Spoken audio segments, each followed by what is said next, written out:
Hello everyone. So in this second lecture for this week, we will look at the models of intermediate complexity. So there will be some introduction, and then in the next lectures, we will keep on building on this again. So why do we need the lower complexity models? So in general, the climate modeling spans a spectrum of complexity.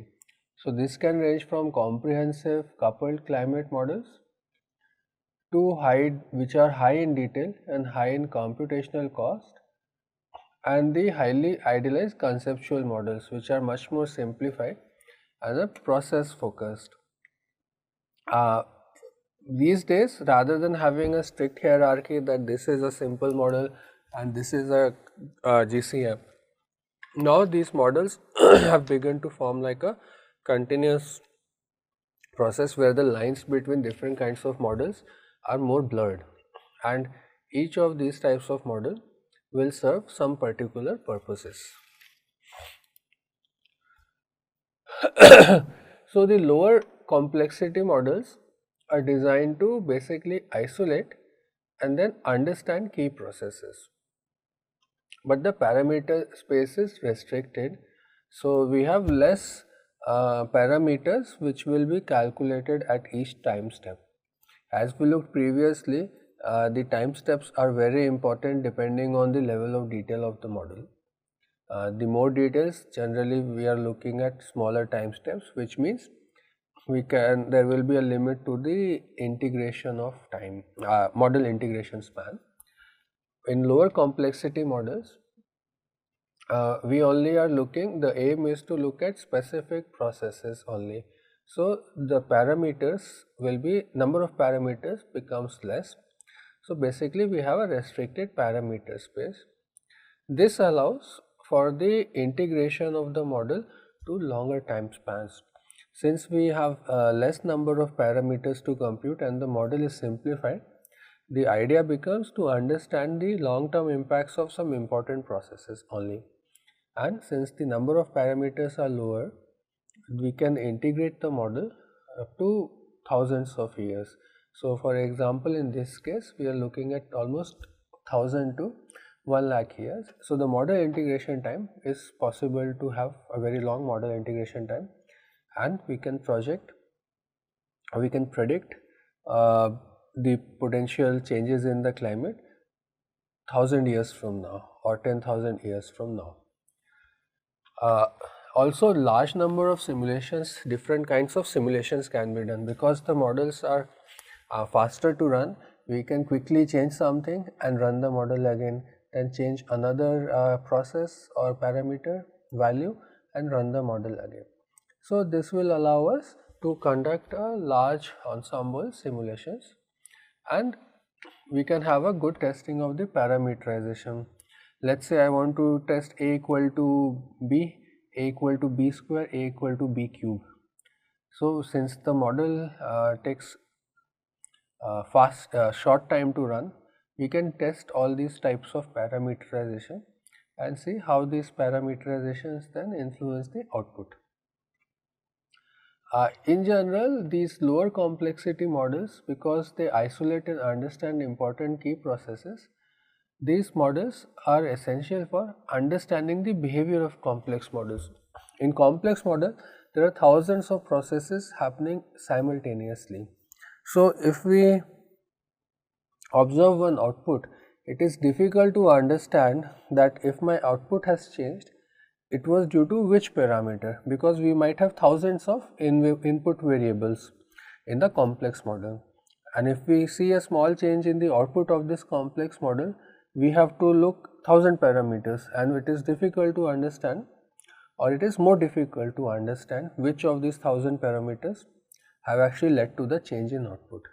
So in that case, these lower complexity models can help us isolate some important processes, and we can probably understand better how the complex models behave with respect to that process, or how maybe the magnitude will change in the complex model, but we will know the direction and what kind of scale of magnitude we are looking at.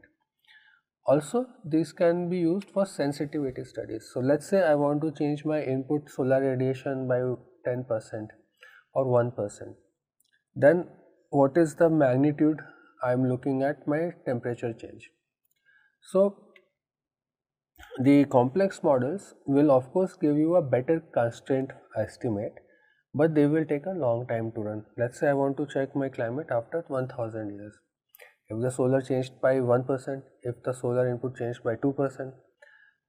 So in complex models, we'll have to wait for a long time for the results to come out. But we can get the ballpark values already using this simple lower complexity models. And therefore, these kind of sensitivity studies are easy to conduct here. And as we talked so much about simplicity and the fast integration times, we can study paleoclimates, so the climate of the past. Also, we can study the future long time scale simulations. Now, the next thing is the models for intermediate complexity. They are often called the Earth system models of intermediate complexity. These models essentially bridge the gap between the conceptual and comprehensive models. So they have the same Earth system component as general circulation models, but the processes are simplified. So you use simplified dynamics and have fewer adjustable parameters. So then we have chances of running the model faster, and these sort of are capable, these EMICs are capable of simulating very long climate evolutions. So if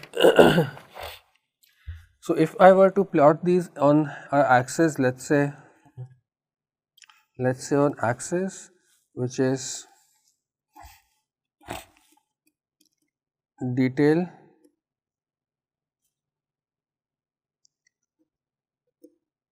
level of detail in description,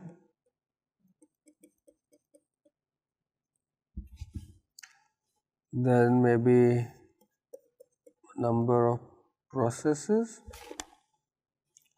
and then integration times, total integration times. So our conceptual models will be somewhere here. The level of detail is lower, the number of processes are lower, but we can have long integration time. So we will make something like this.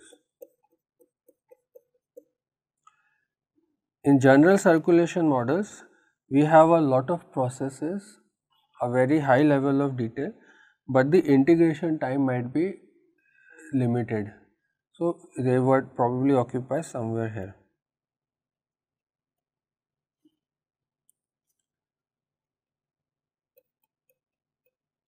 Complex, comprehensive. So great, but cannot integrate long enough. Great in terms of integration times or integration time span, but not so good when looking at processes and level of details.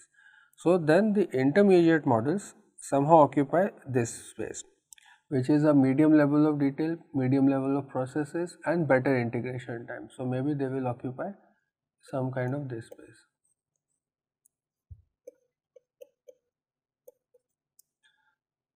So I am still looking at processes, but not that detailed. So they will basically try to bridge this gap between these two classes of models. And now, of course, the boundaries are blurred. So, like these models can be more closer to GCMs or closer to conceptuals. But in general, we get the idea how these EMICs are actually serving our purpose. So these EMICs are capable of simulating very long climate evolutions.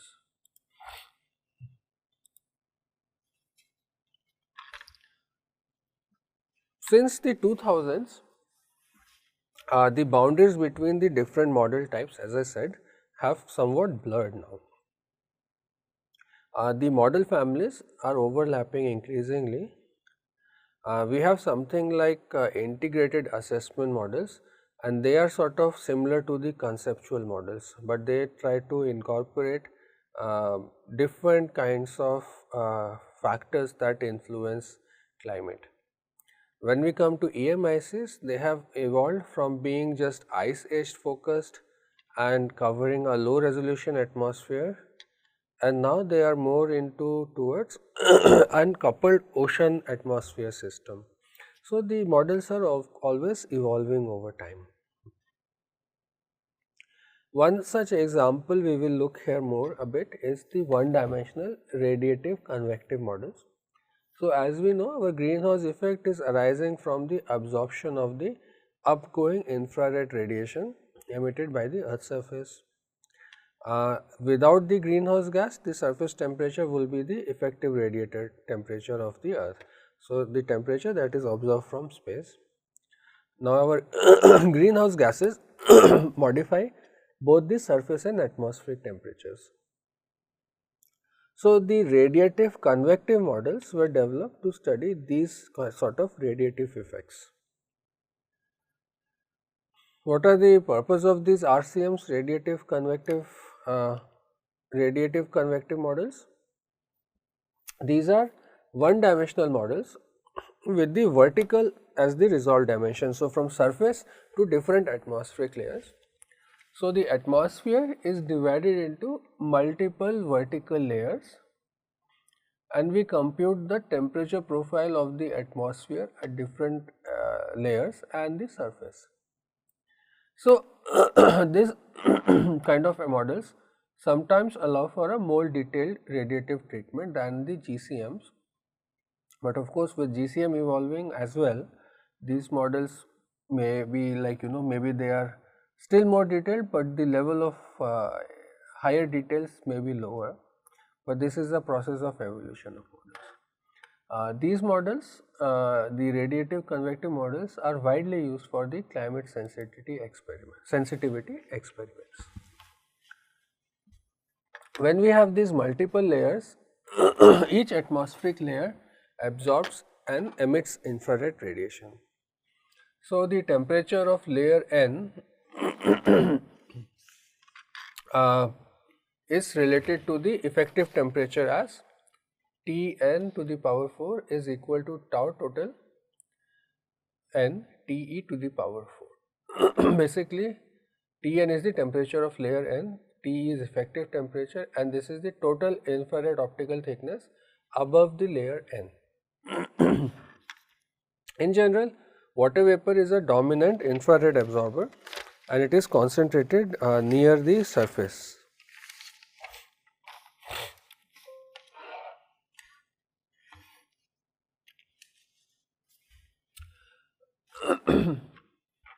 Even though we have some simplified radiative assumptions, we are still able to produce the realistic temperature profiles in the atmosphere. Surface air temperature is less than ground temperature, upper atmospheric layers are colder than the lower layers, and the radiative lapse rate is somewhat steeper than observed, around 6.5 kilometer per Kelvin. But generally what happens is the temperature profile is a bit dynamically unstable. Therefore, some sort of adjustments are made, which is warm air near the surface will tend to rise when disturbed. The rising air cools at the observed lapse rate, but the air parcel remains warmer than the surroundings. So, this is a problem because the air will then continue to rise and it leads to vertical energy transport and the atmospheric mixing. So, this was radiation, but the convection will then adjust the radiation temperature profile to the dynamic stability, which is the main principle of the radiative convective model, that the temperature profile is adjusted dynamically by convection. So, this is how they will operate. We have here the ground layer, layer 1, layer 2 and ground. So, the ground is emitting this radiation which is absorbed by layer 2, let us say at the middle, and it emits radiation up and down. This upgoing radiation is absorbed by layer 1, and the layer 1 and the absorption is 100%. So, layer 1 emits radiation downwards and also upwards. and in this case the upgoing radiation is sigma T1 to the power 4, T1 being the temperature of layer 1, and we can see this should be equal to the sigma Te to the power 4, which means T1 is equal to Te.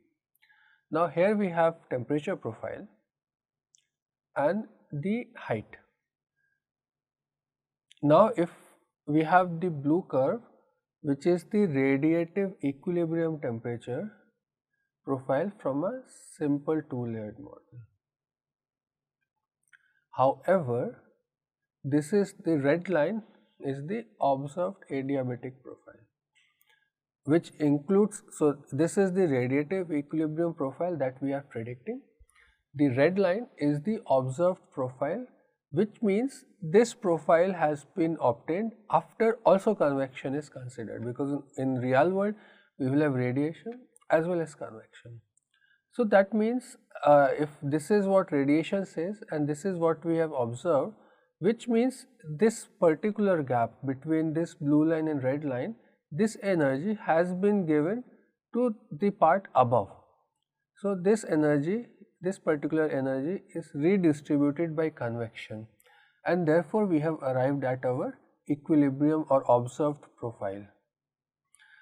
So the radiative temperature profile is unstable, but the convection will then adjust the profile to the observed rate.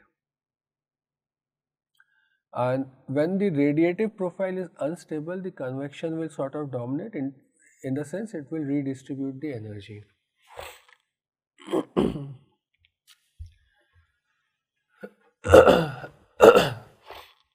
So global, in the global radiative convective models, we have a single vertical column above the surface, which will represent mean atmospheric conditions. The radiation is stated explicitly, which means it's a bit computationally intensive, whereas convection is handled by the numerical adjustments of temperature. Some radiative convective models also include cloud schemes, and the atmosphere is divided into vertical layers. When defining this, the system is used, the layers are basically defined not by the z coordinates, but a sigma coordinate is introduced. The sigma coordinate is not the Stefan-Boltzmann constant, it is something else. So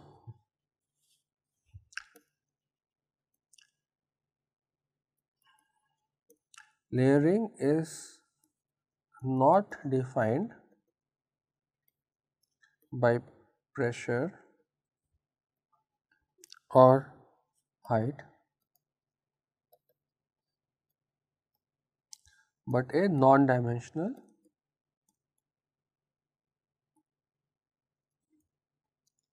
vertical coordinate.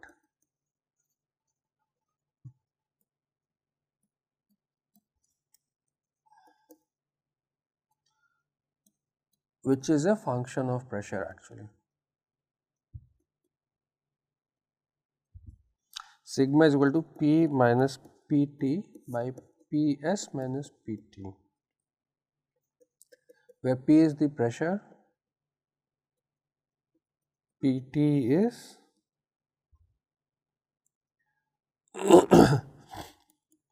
top of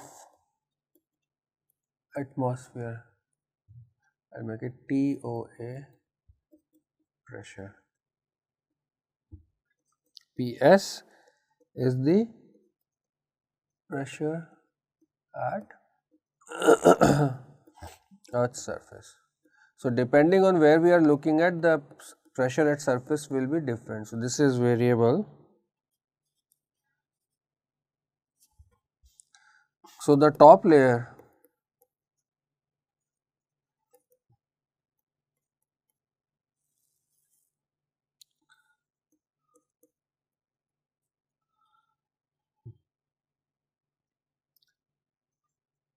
has the top layer always has sigma is equal to 0, and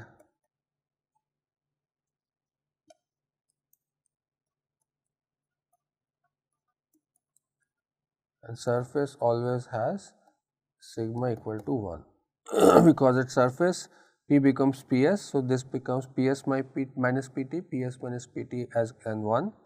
At the top of the layer P becomes Pt. So, Pt minus Pt becomes 0. So, top of the layer always has 0, surface always has sigma equal to 1. So, that way a simplified system can be made for describing the layers.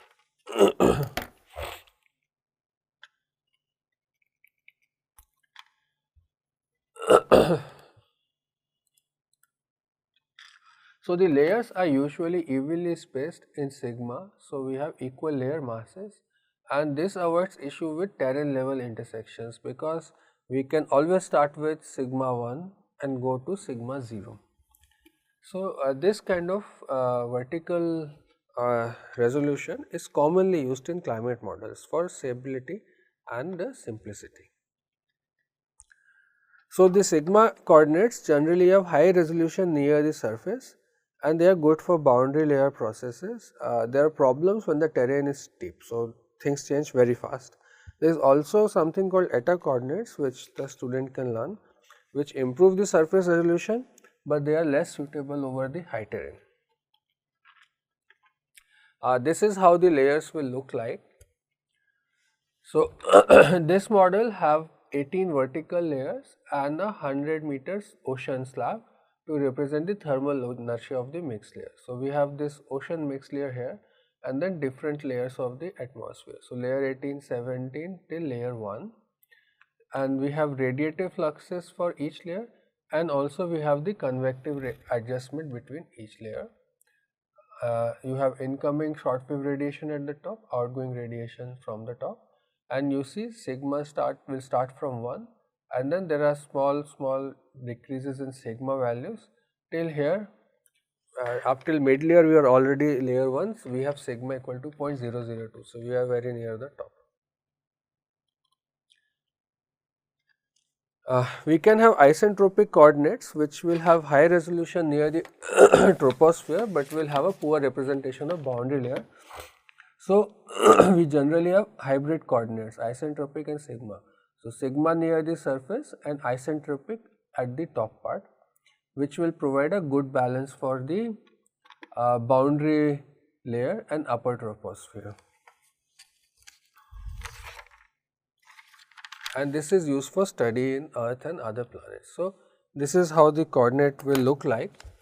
So, we have the hybrid isentropic sigma models. So, we have the sigma coordinate at the bottom and a theta sigma vertical coordinate system at the top.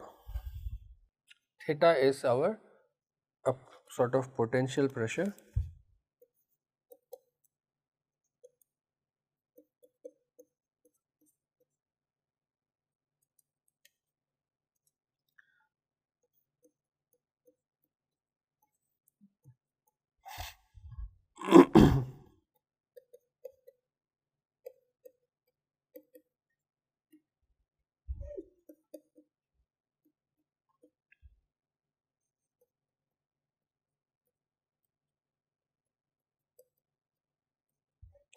R is universal gas constant.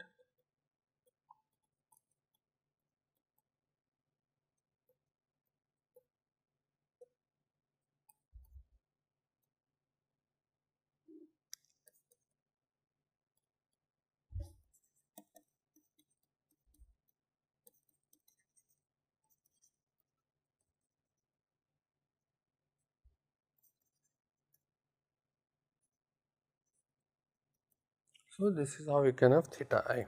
We can have some idealized radiative interaction using the cloud and dust layer. So, we have the ground here, the cloud and dust layer is here. So, when the layer there is incident solar radiation, alpha Cs is reflected and the other part is absorbed and related to, of course, the level of absorption. So, AC. Then this is the transmitted 1 minus AC, then 1 minus alpha C goes to the ground, then the ground absorbs some and reflects some. So, Ag 1 minus AC, 1 minus alpha C is reflected and this is absorbed. Once we have this amount coming here, again a fraction AC will be absorbed and the remaining will be transmitted. Now the ground has absorbed radiation, so it emits this radiation infrared. So we will have absorption related to emissivity and emissions here, letting pass through, and then the cloud itself will emit at epsilon sigma Tc to the power 4, epsilon sigma Tc to the power 4, and this will again be absorbed by the ground. So this is how the cloud dust layer can be represented. So when we have these models set up, we can use them to study the radiative disturbances in the atmosphere, and this is well suited for greenhouse gas and aerosol effects. These are typically based on global mean conditions and limited in the representation of regional variability. Computationally, these are efficient and allow for spectrally detailed radiation calculations. So this is how a flow of code will be looking like. We have initialization of model levels and configuration, and then we compute the radiative heating and cooling of layers combined with the infrared calculations of H2O, ozone and other gases, and solar calculations and other gas calculations. All these feed into this computation, and then we compute new temperatures which include ocean layer temperature. Then we check the lapse rate and adjust if required. We check the equilibrium. If it is not good, we will go back and again do initialization and adjustments and then again calculate. So it's a little bit like an iterative process also. The one-dimensional RC models can be used for sensitivity testing. So they will compute the vertical temperature profile of atmosphere and surface, where the temperature is represented at a set of layers of temperatures Ti, and time stepping will help us reach the simulation, and the temperature evolution is driven by radiative and convective fluxes, as we have already seen. So this is Z comma,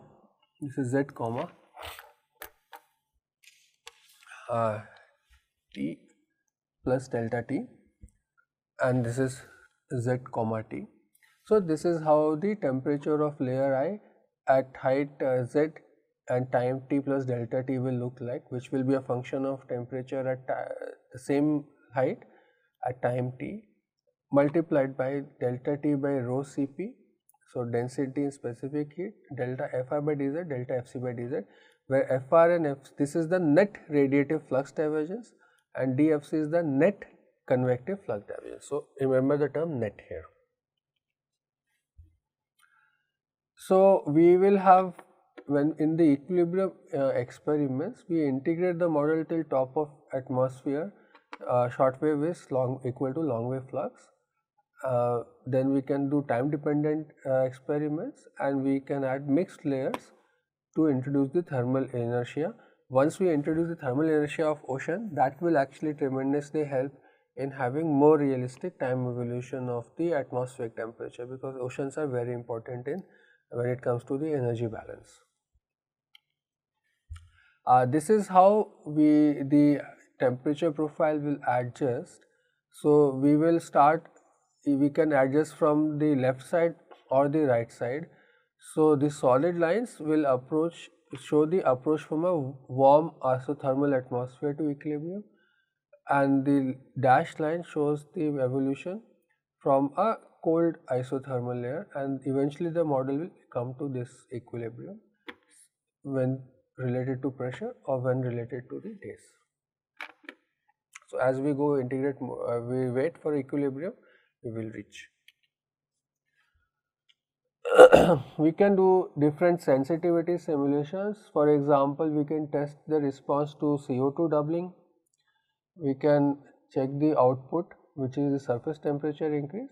Then how different humidity and convective assumptions can lead to different delta T, different surface temperature increases, which will demonstrate the role of water vapor and clouds as feedbacks. So let's say we have fixed absolute humidity, so water vapor is unchanged, but we have relative humidity decrease as temperature rises, and there is no feedback included. In this case, delta T is 1.2 Kelvin. So, the surface temperature increases 1.2 Kelvin. This will be our baseline response. Now, in that other case, we have a warmer air. So, we have higher saturation vapor pressure.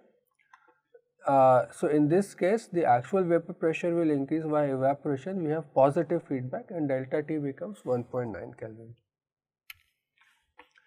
Instead of dry, if we had moist adiabatic lapse rate, the lapse rate will decrease as humidity increases. So, we have two opposing feedbacks acting together, and we will have a slightly lower delta T than model 2. So, a slightly lower value than 1.9. But the problem is the choice of global lapse rate can be a bit difficult. In the next sensitivity simulation, we can have fixed cloud temperatures, which means the clouds can rise to high altitude as climate warms. High clouds means strong greenhouse effect. So, surface warms more to maintain the top of atmosphere balance, which means we are looking at delta T equal to 2.8 Kelvin. So, this is larger than the fixed cloud height case. So, this is how we can have different model descriptions and changes in temperatures. Fixed humidity, some lapse rate, fixed cloud altitude 1.2, and we have some feedback factor. When we have fixed humidity, fixed relative humidity, same lapse rate, we have more more temperature increase. So, just moving from absolute humidity to relative humidity has changed our temperature. But if we go for moist adiabatic lapse rate, the actual temperature decreases. When we have same situation, but now we have fixed cloud temperature instead of fixed cloud altitude, and we have a much larger increase.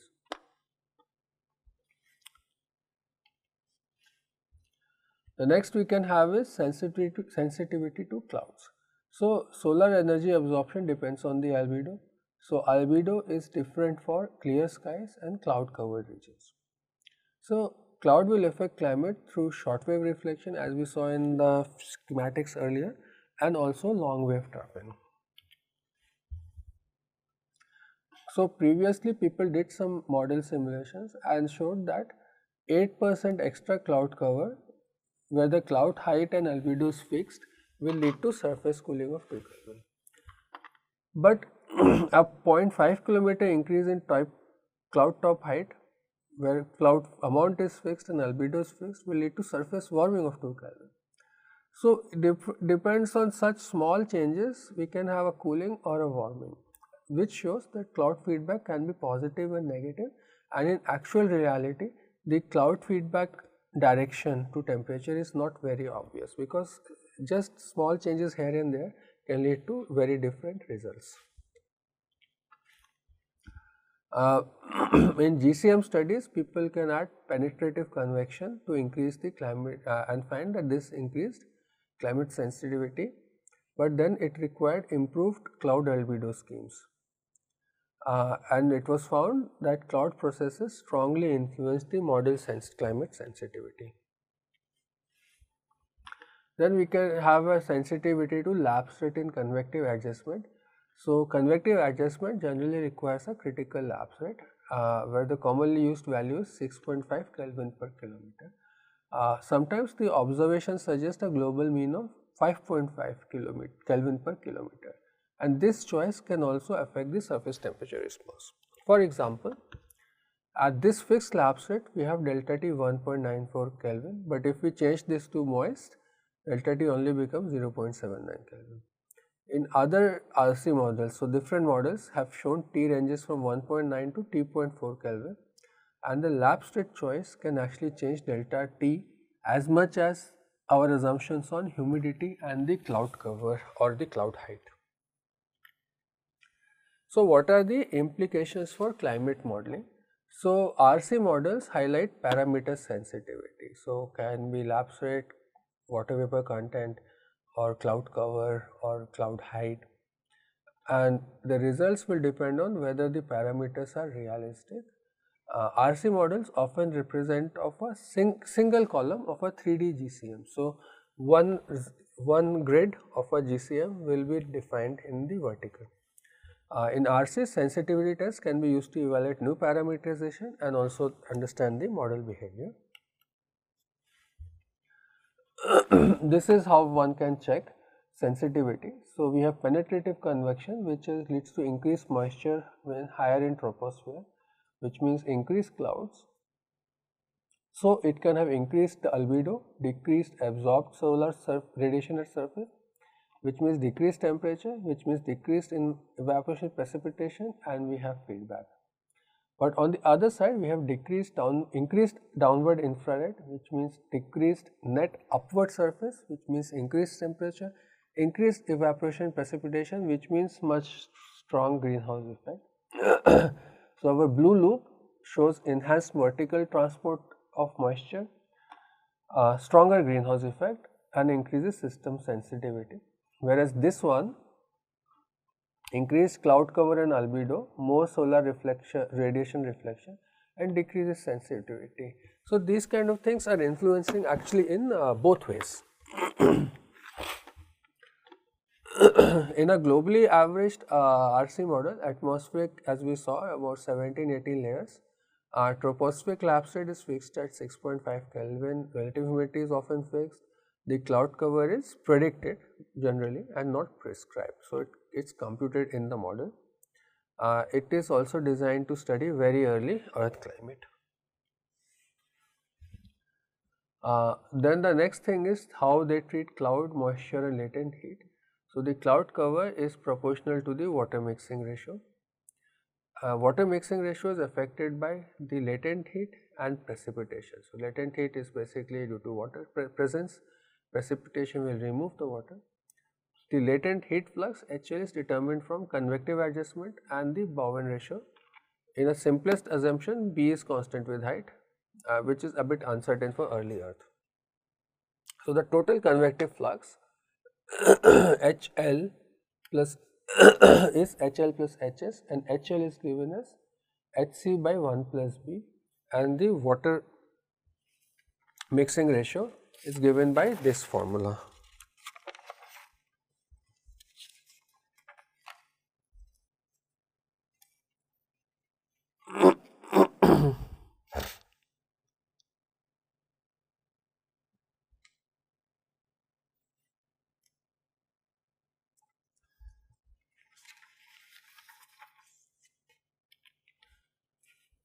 So, now we can have W0 as old ratio, we have a condensation term and a precipitation term, and the cloud fraction in each layer is given by this formula.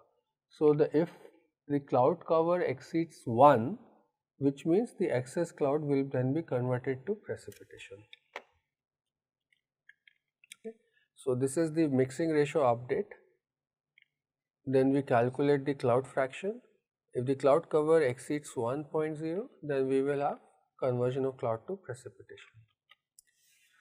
So, we have, or the people have studied the early earth climate systems using these models. So, in early Precambrian, luminosity was 80% of present, but CO2 was much higher, 1650 ppm. The surface albedo was 0.05 and the predicted surface temperature came out to be 277 Kelvin. So, this is above freezing. In the second case, we have more albedo. So, previously it was 0.05, then we have 0.1 and the surface temperature is 274. In the case 3, we have more silicate weathering, which reduced the CO2 from this level to now 330 and the temperature decreased to 270 Kelvin. The next thing is, what is the role of clouds to climate?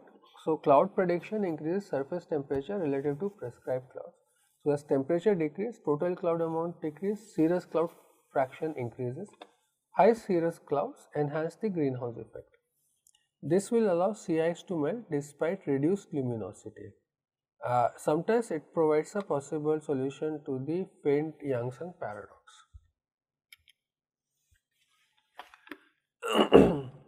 Now, the convective adjustment enables the vertical motion in climate models, the vertical motion in the atmosphere. This enables the parameterization of the water transport in the atmosphere. also the cloud formation. These kind of assumptions are reasonable for the global averages. When we are doing regional studies, we also require horizontal transport and interaction between neighboring atmospheric column at different height layers as well. So, in the x axis and also in the z axis. From 1D columns to 3D columns, when we do the evolution, 1D RC columns physics underpins 2D models and also the fully coupled 3D models. The model development for these kind of models progressed from vertical only to the inclusion of large scale horizontal motions as well. In convective adjustment schemes, we had simplest schemes earlier, and instantaneously they restored the lapse rate to the observed or a prescribed value. They did not represent the convection life cycle or cloud formation and dissipation. Then there was the moist convective adjustment, which reproduced key global precipitation features and laid the foundation for more complex convection schemes. One of them is the Kuo convection scheme, which links cumulus convection to moisture convergence. It assumes fraction moistening the column and then the remainder precipitates as rain. It's simple and computationally efficient, but cannot represent shallow convection and somehow gives a poorer vertical structure of convection, and is generally now replaced by mass flux schemes, which is we have grid boxes populated by an ensemble of cumulus clouds. It can be represented by a bulk cloud, and it explicitly models mass, heat and moisture fluxes and the downdrafts outside clouds. This kind of representation is more physically based, but is sensitive to triggering and closure assumptions. But these parameterizations have also evolved. What are the challenges for cloud parameterization? It is that clouds occur at scales smaller than the model grid sizes. So, early schemes diagnosed cloudiness from humidity and vertical motions, whereas the present models now use prognostic cloud schemes. So, with schemes which have explicit cloud microphysics and have enhanced cloud climate feedbacks. Cloud overlap can be handled geometrically, and the flux then depend on temperature, humidity, clouds, aerosols and ozones. Then the precipitation is controlled by the available atmospheric moisture. So, condensation occurs over time and the precipitation falls rapidly, and phase depends on the temperature. So, if it is the temperature is less than 273, we have snow. If it is 273 or higher, we have rain. There are two key components here. One is the condensation rate and the other is the latent heat release, and the other key component is the cloud microphysics itself. So, the rate of droplet growth and the droplet coalescence. These all can interact with the boundary layer process and also the aerosol scavenging in the chemistry models. When coming to the surface and boundary layer processes, the early 1D RC models assumed simple land surfaces, whereas the modern model include land, ocean and ice surfaces. The boundary layer schemes represent turbulent heat, moisture and momentum exchange, and the surface atmosphere interaction will affect the climate sensitivity and the near surface flux hysteresis, for example, over the urban areas. When we have the single column models, these are primarily used for sensitivity testing. So, single column, and these represent the vertical physics in the large highly detailed GCM, general circulation model columns. These are derived directly from 3D climate models. Generally the horizontal, meaning the advective fluxes, are prescribed and taken from full GCM simulations, but these somehow then blur this distinction between climate model types, because we are parametering, although we say it is a single cloud model, we have taken stuff from the GCM. So, and then it feedbacks into GCM also. So, there is some overlap or some interaction happening. The single column models generally will allow for a investigation of cloud processes, convection and radiative interactions and enable the isolation of mechanisms that are difficult to diagnose in full 3D models. As I said earlier, there are so many parameters, it is difficult to separate the effects. These single column models can be also used for studying the cloud convective feedbacks. So, the convective retreatment and climate feedbacks, SCMs will help to examine controversial feedback such as thermostat feedback, iris feedback, whereas because both depend on convective detrainment. So, which is moisture exported from clouds into the surrounding atmosphere, and this is strongly influenced by cloud microphysics and ice particle numbers and mixing ratio as well. The cloud ice budget is quite sensitive to microphysics. So, major cloud ice sources are convective retreatment and deposition, and major sinks are auto conversion to snow and dominates over sedimentation and accretion. So, we can have comparison between the standard CTL scheme or the revised microphysics. So, in this revised physics, the convective retreatment becomes the dominant source of cloud ice, and the effects are strongest above 600 HPA. So, 600 into 100 HPA. The cloud water sinks, so we have evaporation also and rain. This microphysics greatly increases the detrainment of cloud ice and also the efficiency of the precipitation, and these are important in climate modeling. So, we have increased auto conversion of cloud ice to snow, accretion of cloud droplets by snow, auto conversion of cloud droplets to rain, accretion of cloud droplets by rain, and it results in a stratiform precipitation increases by 2.5 times, and this is actually much closely aligned with the tropical warm pool observation. So, it is an improvement actually.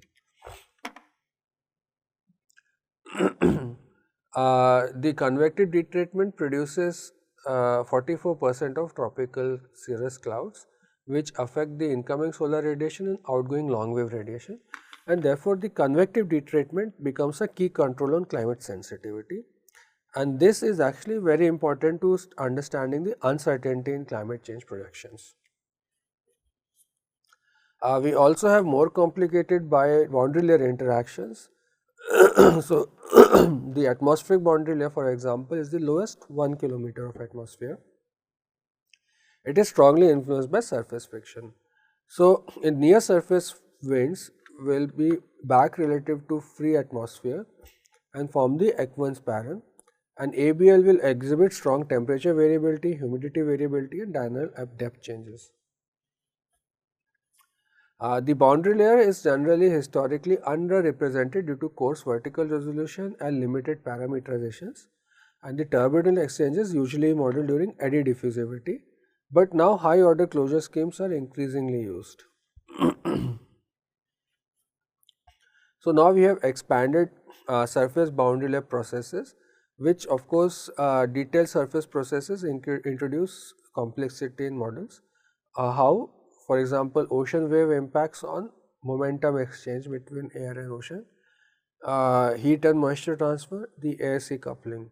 But these are of course important for accurate climate simulation and the coupled atmospheric ocean modeling. So, this could be something like this, where we have ocean pycnocline below, ocean boundary layer, the atmospheric boundary layer and the free atmosphere. So, in the atmosphere we have short solar and long wave radiation, we have our clouds, we have albedo of the radiation, energy is absorbed. In oceans we have wave dependent processes and which are influencing the momentum fluxes, then the kinetic energy fluxes, the heat fluxes including sensible and latent heat, the mass fluxes, for example marine aerosols, albedo white capping and the bubble injection by breaking waves and then production of aerosols as well. So, the expanded surface boundary interactions have actually led for better atmospheric ocean couples modeling also. So, with this we come to the end of this particular lecture of week 8.